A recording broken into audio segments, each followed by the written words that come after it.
बहुत समय पहले की बात है। रामपुर नामक गांव में खुशबू और जूही दो बहनें अपने माता पिता के साथ रहा करती थी। खुशबू और जूही की माँ खुशबू से प्यार नहीं करती थी, वह सिर्फ जूही से ही प्यार करती थी। वह इसलिए क्योंकि खुशबू के जन्म से पहले वह बहुत ज्यादा अमीर थे और जिस दिन खुशबू का जन्म हुआ उसी दिन खुशबू के पिता का बिजनेस बहुत ज्यादा लॉस में चला गया और वह पहले से गरीब हो गए। इसका जिम्मेदार कमला खुशबू को ही समझती थी। वह उसे मनहूस मानती थी, इसलिए उससे प्यार नहीं करती थी। लेकिन खुशबू के पिता वह दोनों बेटियों को एक समान ही प्यार करते थे। ऐसे ही समय बीत रहा था। खुशबू का 15वां जन्मदिन आता है और वह खुशी खुशी अपनी माँ के पास आती है और उनसे कहती है, माँ, आज मेरा जन्मदिन है। मैं जानती हूँ कि आप मेरे इस दिन से खुश नहीं होती और मुझे विश भी नहीं करती। माँ, जो भी कुछ हुआ उसमें मेरी क्या गलती? आप वह सारी बातें भूल क्यों नहीं जाती? मैं तुझे अपनी बेटी नहीं मानती। जिस दिन तू इस दुनिया में आई थी और हम गरीब हुए, मैंने उसी दिन तुझे अपनी बेटी मानने से इनकार कर दिया। तेरी मनहूसियत की वजह से हमसे हमारा सब कुछ छिन गया और तू चाहती है कि तबाही वाले दिन को मैं सेलिब्रेट करूं? नहीं, ऐसा बिल्कुल भी नहीं होगा। चली जा यहाँ से, तेरा मनहूस दिन कभी सेलिब्रेट नहीं होगा। जूही बेटा, जूही बेटा कहाँ है? चल, आज तुझे मैं शॉपिंग करा के लेकर आती हूँ। बहुत दिन हो गए, तू अपने लिए अच्छे अच्छे कपड़े भी नहीं लेकर आई। ऐसा कहकर कमला खुशबू के ही सामने जूही को इस तरह से आवाज लगाती है। तभी वहाँ पर खुशबू के पिता आ जाते हैं और वह कहते हैं, अरे भाग्यवान, आज तुम्हारी बेटे का जन्मदिन है। आज तो सारी कड़वाहट छोड़ दो। अगर तुम खुशबू को अपनी बेटी नहीं मानते तो मत मानो। मैं तो अपनी बेटे का जन्मदिन बहुत अच्छे से सेलिब्रेट करूंगा। खुशबू अपनी माँ के प्यार के लिए तरस रही थी, लेकिन उसे अपनी माँ का प्यार नहीं मिलता। लेकिन वह एक बात से खुश थी कि चलो, माँ का प्यार नहीं मिल रहा तो कोई बात नहीं, लेकिन उसके पिता तो उसके साथ हैं। इसलिए वह अपनी आंखों के आंसू पोंछती है और खुशी खुशी अपने पिता के साथ अपना जन्मदिन सेलिब्रेट करने के लिए रेस्टोरेंट में चली जाती है। वहाँ जाकर खुशबू के पिता खुशबू का जन्मदिन बहुत अच्छे से सेलिब्रेट करते हैं और वह सेलिब्रेट कर कर घर आ रहे थे। तभी रास्ते में खुशबू के पिता का एक्सीडेंट हो जाता है और उसी एक्सीडेंट में तुरंत ही उनकी मृत्यु हो जाती है। अपने पिता की मृत्यु के बाद खुशबू बहुत ज्यादा फूट फूट कर रोती है और जब इस बात की खबर कमला और जूही को लगती है तो वह भी दौड़ते हुए वहाँ पर आती हैं और कमला खुशबू की बहुत पिटाई करती है और उससे कहती है, मनहूस, भर गया तेरा पेट अपने पिता को खाकर। अगर अभी भी भूखी है तो मुझे भी खा ले, अपनी बहन को भी खा ले। तूने मेरा मुझसे सुहाग छीन लिया। अगर अपना जन्मदिन सेलिब्रेट नहीं करती तो मर तो नहीं जाती। मैंने पहले ही मना किया था कि तेरे कदम मनहूस है। पहले हमसे हमारा कारोबार छीन लिया और अब उसके बाद मेरी बेटी से उसके पिता और मुझसे मेरा पति। तो बेटी नहीं, डायन है, डायन। मेरी नजरों से दूर हो जा। मैं तेरी शक्ल भी देखना नहीं चाहती। चली जा यहाँ से। माँ, मैं आपके दुख को समझ सकती हूँ। वह सिर्फ जूही दीदी के पिता नहीं थे, मेरे भी पिता थे। मुझे भी उतना ही दुख हो रहा है जितना आपको हो रहा है, लेकिन पिताजी की मौत का जिम्मेदार आप मुझे तो मत समझिए। पिताजी की किस्मत में जो लिखा था वह उनके साथ हो गया। हम किसी की किस्मत को तो नहीं मिटा सकते। देखा मम्मी कैसे कह रही है कि पिताजी की किस्मत में मौत लिखी थी तो इसलिए उन्हें मौत आ गई। अब आप इस मनहूस को घर के अंदर मत आने देना, वरना पता नहीं अपनी मनहूसियत से आपको और मुझे और न खा ले। मुझे तो और जीना है, मैं इसकी मनहूसियत से मरना नहीं चाहती। हाँ बेटा, तू बिल्कुल सही कह रही है। देख खुशबू की बच्ची, मैं तुझे जन्म देकर बहुत ज्यादा पछता रही हूँ। तूने मेरा मुझसे सब कुछ छीन लिया। अब मैं और नुकसान बर्दाश्त नहीं कर सकती, इसलिए अपना काला साया लेकर हमारी जिंदगी से बहुत दूर चली जा और कभी लौटकर मत आना। अगर तूने एक पल के लिए भी मुझे अपनी माँ समझा होगा तो तू अपनी मनहूस शक्ल लेकर कभी नहीं आएगी, बहुत दूर चली जाएगी हमारी जिंदगी से। बेचारी खुशबू अपनी माँ की सारी बात मान लेती है और अपने पिता के अंतिम संस्कार में भी शामिल नहीं होती। वह दूर से खड़ी होकर देखती रहती है और अपनी माँ और बहन की जिंदगी से बहुत दूर जाने का फैसला कर लेती है और वह रोते हुए इस गांव को छोड़कर शहर जा रही थी, लेकिन उसके पास एक भी रुपया नहीं था। बेचारी खुशबू भूखी प्यासी खाली हाथ बस जंगल के रास्ते चले ही जा रही थी। इसी तरह खुशबू को चलते चलते 2 दिन हो जाते हैं। तभी वह थक हार कर एक पेड़ के नीचे बैठ जाती है और बहुत रोती है। मुझे लगा था कि माँ मुझे गुस्से में डांट रही है, जैसे ही उनका गुस्सा शांत होगा वह मुझे लेने आ जाएंगे, लेकिन शायद सच में वह मुझे मनहूस समझती है, पिताजी का कातिल समझती है। बचपन से लेकर आज तक माँ के प्यार के लिए तरस रही थी, लेकिन माँ बचपन वाला हादसा भूल ही नहीं पाई कि एक और हादसा हो गया। मेरी वजह से पिताजी भी इस दुनिया से चले गए। लगता है मैं सच में ही मनहूस हूँ। तभी तो मुझे अपना कहने वाला कोई नहीं, मुझे प्यार करने वाला कोई नहीं। मैं कहाँ जाऊँ, क्या करूँ? मुझे तो कुछ भी समझ में नहीं आ रहा। ऐसा सोचकर खुशबू बहुत रोती है। तभी खुशबू को किसी के चिल्लाने की आवाज आती है। यहाँ कोई है क्या? कोई मेरी आवाज सुन सकता है? मैं मुसीबत में हूँ, मेरी जान को खतरा है, कृपया करके मुझे बचाओ। कोई यहाँ मेरी आवाज सुन सकता है? मुझे बचाओ, मुझे बचाओ, मेरी जान खतरे में है। खुशबू यह आवाज सुन लेती है और वह तुरंत उस आवाज का पीछा करने के लिए जैसे ही दौड़ती है तो वह देखती है कि एक पिंजरे में बहुत सुंदर सुनहरी जल परी कैद थी। तभी वह उस सुनहरी जल परी के पास जाती है और उससे कहती है, जल परी सच में होती है? आज तक तो मैं सिर्फ किस्से कहानियों में ही सुनती आ रही हूँ कि जल परी भी होती हैं। हाँ, मैं सच में जल परी हूँ, लेकिन मेरे पास ज्यादा समय नहीं है, मैं मर जाऊंगी। कृपया करके जल्दी से यह जाल खोल दो ताकि मैं अपने जादुई सोने की नदी में जाकर सांस ले सकूं। आप चिंता ना करो, मैं अभी आपका यह जाल खोल देती हूँ। मैंने पढ़ा था कि जल परियां पानी के बाहर ज्यादा समय तक जिंदा नहीं रह सकती। आपकी जान को खतरा है, मैं अभी आपका ये जाल खोल देती हूँ। ऐसा कहकर खुशबू जैसे ही जाल खोलने के लिए हाथ आगे बढ़ाती है तो उसे बहुत तेज का करंट लगता है। तभी जल परी खुशबू से कहती है, लगता है उस दुष्ट जादूगरनी ने इस जाल पर हमारे जल परियों का मंत्र फूंक रखा है। तुम मेरे इस जाल को नहीं खोल सकती। यह जाल सिर्फ एक ही तरीके से खुल सकता है। यहाँ से कुछ दूर चलने के बाद तुम्हें जादुई 3 सोने की नदी नजर आएंगी और अगर तुम मेरी सौतेली माँ और सौतेली बहन के जादुई सोने की नदी से एक एक मटका जादुई सोने की नदी का पानी लेकर आ जाओगी और 3 बार यह मंत्र बोलोगी, ए जादुई सोने की नदी के पानी, यह सुंदर सुनहरी जल परी मुसीबत में है, इसे बाहर निकालो और तभी मैं इस कैद से आजाद हो जाऊंगी। खुशबू उस जल परी की मदद करने के लिए तुरंत तैयार हो जाती है और वह उस सुनहरी जल परी के बताई हुई जगह पर जाती है तो उसके सामने जादुई 3 सोने की नदी बह रही थी।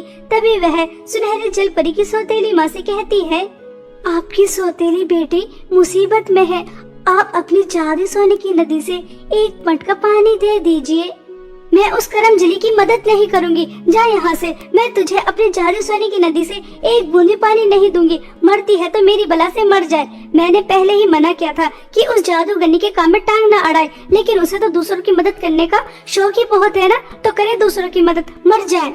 सुनहरी जल परी की सौतेली माँ अपने जादुई सोने की नदी से पानी देने से मना कर देती है। खुशबू जल परी की सौतेली बहन के पास जाती है तो उससे भी यही कहती है, तो वह भी खुशबू को अपने जादुई सोने की नदी से पानी देने से मना कर देती है और वह सोचती है, सुनहरी जल परी के पास ज्यादा समय नहीं है, उनका दम घुट रहा है और उनकी सौतेली माँ और सौतेली बहन ने अपने जादुई सोने की नदी से पानी देने से मना कर दिया। मैं उनकी जान बचाने के लिए क्या कर सकती हूँ? मुझे तो कुछ भी समझ में नहीं आ रहा। ऐसा सोचकर खुशबू सुनहरी जल परी के लिए बहुत ज्यादा परेशान हो जाती है। तभी वह देखती है कि दोनों माँ बेटी तैयार होकर किसी पार्टी में जा रही हैं। तभी खुशबू इस मौके का फायदा उठाती है और उन दोनों के दूसरे नदी में जाते ही वह छुपकर एक एक मटका दोनों जादुई सोने की नदी से भरती है और भागते हुए सुनहरी जल परी के पास ले जाती है और वहाँ जाकर उस जाल के ऊपर वह पानी फेंक कर कहती है, जादुई सोने की नदी के पानी, यह सुंदर सुनहरी जल परी मुसीबत में है, जल्दी से इसकी जान बचा और इसे इस जाल से बाहर निकाल।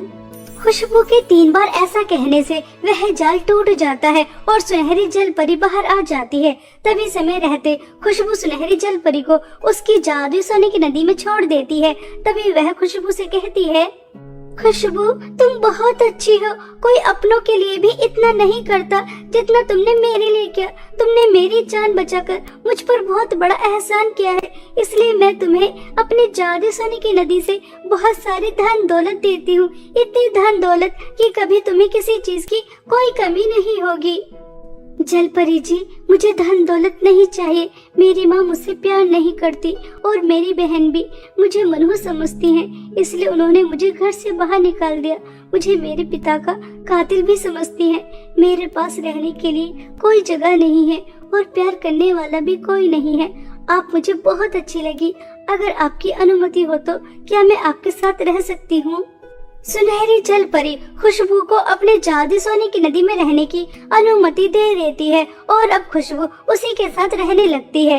ऐसे ही कुछ दिन बीत जाते हैं। खुशबू जादू सोने की नदी के अंदर रह रही थी, तभी वह सुनहरी जल परी के जादू गोले को देखती है तो उसके अंदर उसे अपना गांव नजर आता है। खुशबू खुशी खुशी अपना गांव देख रही थी और अपना घर देखकर वह खुश होती है। तभी वह देखती है कि उसकी माँ बिस्तर पर लेटी हुई है और वह बहुत ज्यादा बीमार है। उनके आसपास भी कोई नहीं है। यह देखकर खुशबू घबरा जाती है और वह जल परी से कहती है, जल परी, मैंने अभी अपनी माँ को आपके जादू गोले के अंदर देखा। वह बहुत ज्यादा बीमार है। मुझे मेरी माँ के पास जाना होगा। उनके आसपास भी कोई नहीं है। उन्हें मेरी जरूरत है। मैं आपके पास और नहीं रह सकती। खुशबू, तुम्हारी माँ ने कभी तुम्हें प्यार नहीं दिया, लेकिन फिर भी तुम अपनी माँ के बारे में इतना सोच रही हो। यह देखकर मुझे बहुत अच्छा लगा। तुम अपनी माँ के पास जा सकती हो और तुम्हारी माँ बीमार है, इसलिए तुम मेरे जादू सोने की नदी से पानी लेकर जाओ और उन्हें पिला देना। देखना, वह बिल्कुल ठीक हो जाएंगी। तुम्हारी माँ को कुछ नहीं होगा। खुशबू जल परी की जादू सोने की नदी से पानी लेकर जाती है और घर जाकर अपनी माँ से कहती है, माँ, आपको क्या हो गया और जूही कहाँ है? वह आपके पास क्यों नहीं? मुझे माफ कर दीजिए। आपको मेरी जरूरत थी और मैं आपके पास नहीं थी। खुशबू बेटा, हो सके तो मुझे माफ कर दे। मैंने हमेशा तुझसे बढ़कर जूही से प्यार किया। तुझे कभी कुछ नहीं समझा और जूही ने मेरे प्यार का मुझे यह सिला दिया। वह मुझे बीमार छोड़कर अपने दोस्तों के साथ बाहर घूमने चली गई और तूने जैसे ही मुझे बीमार देखा तो तुरंत मेरे पास आ गई। मुझे माफ कर दे मेरी हर गलती के लिए। बेटा, तुम मनहूस नहीं है। कोई भी मनहूस नहीं होता। मुझे समझ आ गया, जिसकी किस्मत में जो लिखा होता है वह होकर ही रहता है। किसी के आने से जाने से कुछ नहीं होता। मुझे मेरे किए पर बहुत पछतावा है। तुझे बचपन से लेकर आज तक कभी प्यार नहीं मिला, लेकिन अब मैं तुझे अपने आप से कभी अलग नहीं होने दूंगी। बहुत प्यार दूंगी मेरी बच्ची। मुझे छोड़कर कहीं मत जाना। कमला को अपने किए पर बहुत पछतावा होता है और खुशबू अपनी माँ को जादू सोने की नदी का पानी पिला देती है, जिसकी वजह से वह बिल्कुल ठीक हो जाती है। अब खुशबू को उसकी माँ का प्यार मिल जाता है, जिसके लिए वह बचपन से तरस रही थी। इसी तरह खुशबू अपने अच्छे स्वभाव से सुनहरी जल परी की जान भी बचा लेती है और जादू सोने की नदी के पानी से अपनी माँ की बीमारी भी ठीक कर देती है और उसकी माँ का प्यार भी उसे मिल जाता है और वह हंसी खुशी अपना जीवन अपनी माँ के साथ बिताती है। बहुत समय पहले की बात है। सोनापुर नामक गांव में 3 बहनें पूनम, संध्या और वर्षा, तीनों बहनें अपनी माँ कलावती के साथ रहती थी। तीनों बहनें बहुत ही ज्यादा सुंदर थी, लेकिन वह हमेशा दस्ताने पहने रखती थी। वह किसी भी चीज को हाथ नहीं लगा सकती थी। अगर पूनम किसी चीज को हाथ लगाती तो वह चीज बर्फ की बन जाती और संध्या अगर किसी चीज को हाथ लगाती तो उस चीज में आग लग जाती और वर्षा अगर किसी चीज को हाथ लगाती तो मानो जैसे धरती पर भूकंप आ गया हो। सब चीजें बुरी तरह से हिलने लग जाती। इसलिए तीनों बहनें भूल कर भी अपने दस्ताने नहीं उतारती थी। आज तीनों बहनों का कॉलेज में पहला दिन था। तभी तीनों बहनों की माँ कलावती तीनों से कहती है, मेरी प्यारी बच्चियों, मैं जानती हूँ कि तुम बहुत ज्यादा समझदार हो, फिर भी मैं तुम्हें बताती हूँ, भूल कर भी कॉलेज में अपने दस्ताने मत उतारना। चाहे कोई तुम्हारे दस्तानों का कितना भी मजाक क्यों न उड़ाए, लेकिन तुम्हें दस्ताने नहीं उतारने। माँ, मुझे एक बात समझ में नहीं आती। हम साधारण सी तो लड़की है, फिर हमारे पास ये है शक्तियाँ क्यों हैं? आज तक आपने हमें इसके बारे में नहीं बताया, आज तो आपको हमें बताना ही होगा। ठीक है बेटा, यह बात बहुत पुरानी है। यह सब कुछ तुम्हारे पिताजी की वजह से हुआ। तुम्हारे पिताजी एक लड़की से प्यार करते थे और उन दोनों की शादी भी होने वाली थी। शादी वाले दिन ही तुम्हारे पिता को पता चला जिस लड़की से वह प्यार करते हैं असल में वह चुड़ैल है जिसने सुंदर लड़की का मुखौटा पहन रखा है। तभी तुम्हारे पिताजी उस चुड़ैल को मंडप में छोड़कर भाग गए और उन्होंने मुझसे शादी कर ली। और जब इस बात की खबर चुड़ैल को लगी तो उसने तुम्हारे पिताजी को श्राप दिया कि तुम्हारे यहाँ पर जो भी संतान होगी वह साधारण नहीं होगी। उस चुड़ैल के श्राप की वजह से ही तुम तीनों किसी चीज को हाथ नहीं लगा सकती बेटा। पिताजी को ऐसा नहीं करना चाहिए था। अगर वह चुड़ैल से प्यार करते थे तो उसे शादी भी कर लेते। उनकी वजह से हमें ये श्राप तो मिला नहीं होता। हम तीनों बहनों को कितनी परेशानी होती है हम ही जानते हैं। ऐसा कहकर तीनों बहनें कॉलेज चली जाती हैं। तभी तीनों बहनों को कॉलेज की सीनियर लड़कियां देख लेती हैं और वह उनके पास जाती हैं और उनसे कहती हैं, आज तुम तीनों बहनों का इस कॉलेज में पहला दिन है और हम इस कॉलेज की सीनियर लड़कियां हैं, इसलिए तुम्हारी रैगिंग होनी तो जरूर है। और ये क्या तुमने बकवास से दस्ताने पहन रखे हैं? चलो जल्दी से सबसे पहले इन दस्तानों को उतारो, उसके बाद हम तुमसे बात करते हैं। सॉरी दीदी, हम यह दस्ताने नहीं उतार सकते, आप हमसे ऐसे ही बात कर लीजिए। सॉरी। काजल, आज तक मैंने तुम्हारी इतनी इंसल्ट होते नहीं देखी। ये आज ही इस कॉलेज में आई है और आज ही तुम्हारी बात नहीं मान रही। काजल, तुम्हें इन्हें सबक सिखाना चाहिए, वरना आज इनकी इतनी हिम्मत हो रही है, कल और हिम्मत हो जाएगी और उसके बाद इस कॉलेज में कोई भी तुम्हारी बात नहीं सुनेगा। हाँ हाँ दिव्या, तुम बिल्कुल सही कह रही हो और तुम बेवकूफ लड़की हो। ये जो तुमने बेवकूफी की है ना मेरी बात ना मानकर, इसकी सजा तो तुम्हें जरूर मिलेगी। पूनम, तुम इस पूरे कॉलेज के 20 चक्कर लगाओगी और संध्या तुम इस पूरे कॉलेज की सफाई करोगी। वर्षा, तुम जितने भी वॉशरूम और जितने भी टॉयलेट्स हैं उन्हें तुम साफ करोगी और यह काम 2 घंटे के अंदर अंदर हो जाना चाहिए। अगर 2 घंटे के अंदर अंदर नहीं हुआ तो तुम्हें और बड़ी पनिशमेंट मिलेगी। समझ आ रही है या फिर मैं तुम्हें अपने स्टाइल में समझाऊं? बेचारी तीनों बहनें अपने काम में लग जाती हैं। पूनम पूरे कॉलेज के 20 चक्कर लगाती है जिसकी वजह से वह थककर नीचे गिर जाती है और संध्या पूरे कॉलेज की सफाई करती है और वर्षा बेचारी सारे टॉयलेट सारे वॉशरूम साफ करती है।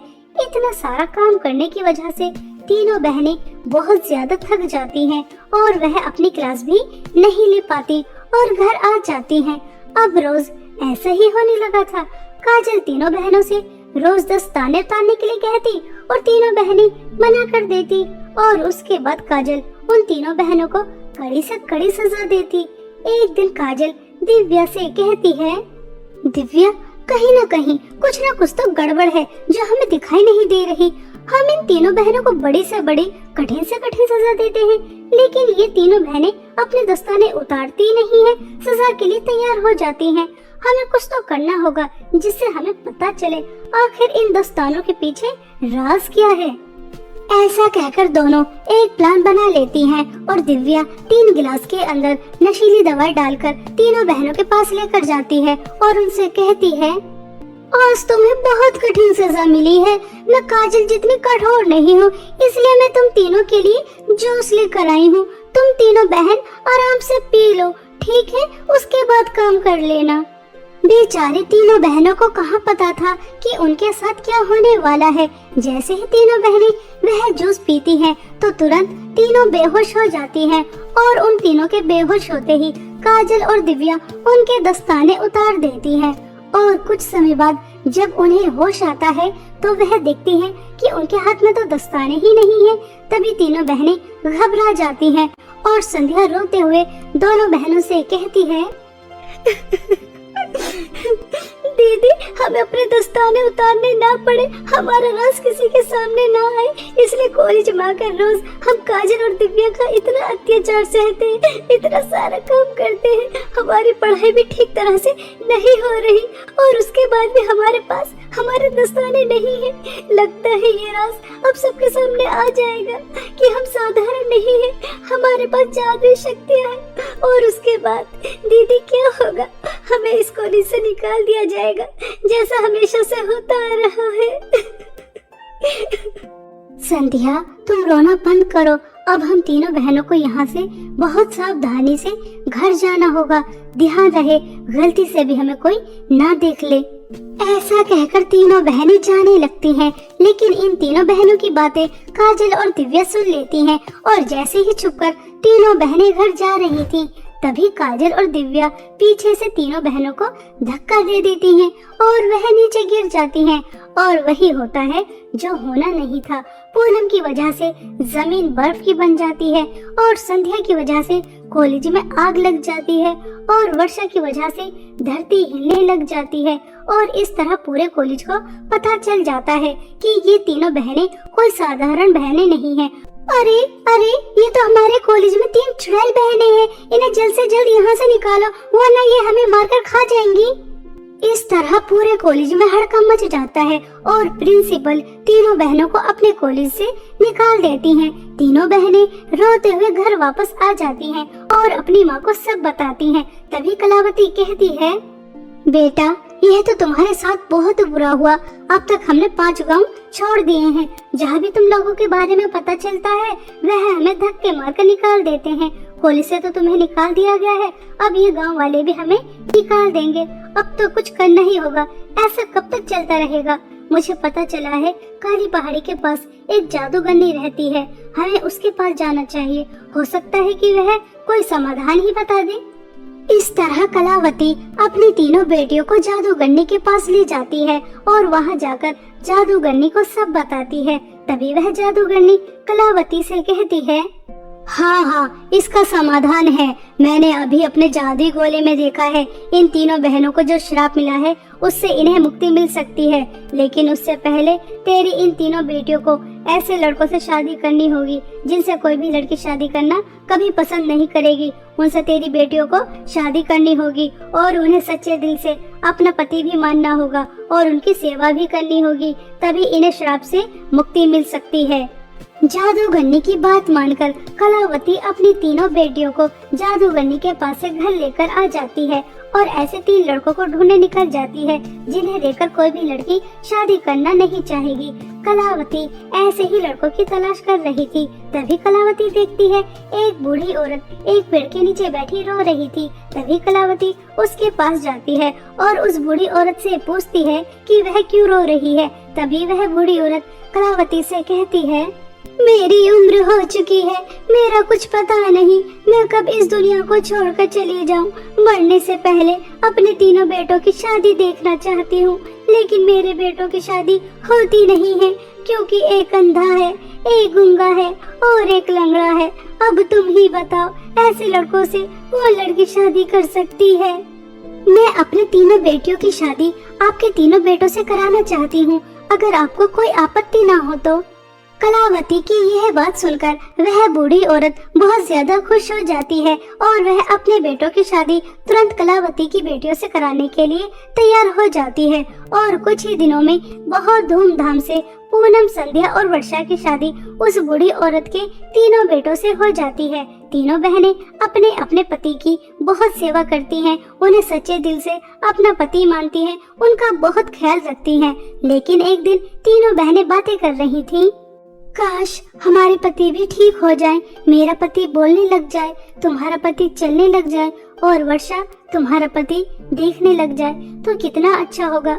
हमने सच्चे दिल से अपने अपने पति को अपना मान लिया है और अगर ये ठीक हो जाए तो कितना अच्छा रहेगा। पूनम बस इतना कहती ही है, तभी वह देखती है कि तीनों के पति बिल्कुल ठीक हो जाते हैं। उनके अंदर किसी भी प्रकार की कोई कमी नहीं रहती। यह देखकर तीनों बहनें बहुत ज्यादा खुश हो जाती हैं। तभी तीनों बहनें समझ जाती हैं कि उन्हें श्राप से मुक्ति मिल चुकी है और उनका वह श्राप वरदान में बदल गया है। तीनों बहनें यह बात खुशी खुशी अपनी सास को बताती हैं। तभी वह खुश होकर अपनी तीनों बहुओं से कहती है, अरे वाह, मेरी तो एक नहीं, दो नहीं, तीन तीन बहुएं जादुई हैं, जिनकी जादुई शक्ति से मेरे बेटे बिल्कुल ठीक हो गए और अब तो धन दौलत की भी कोई कमी नहीं रहेगी। मेरे घर में साक्षात लक्ष्मी आई है। मैं तो धन्य ही हो गई ऐसी जादुई तीन बहुएं पाकर। इस तरह तीनों बहनें जादुई बहुएं बनकर अपने ससुराल में एक हंसी खुशी जीवन बिताती हैं। अब उन्हें दस्ताने भी पहनने नहीं पड़ते।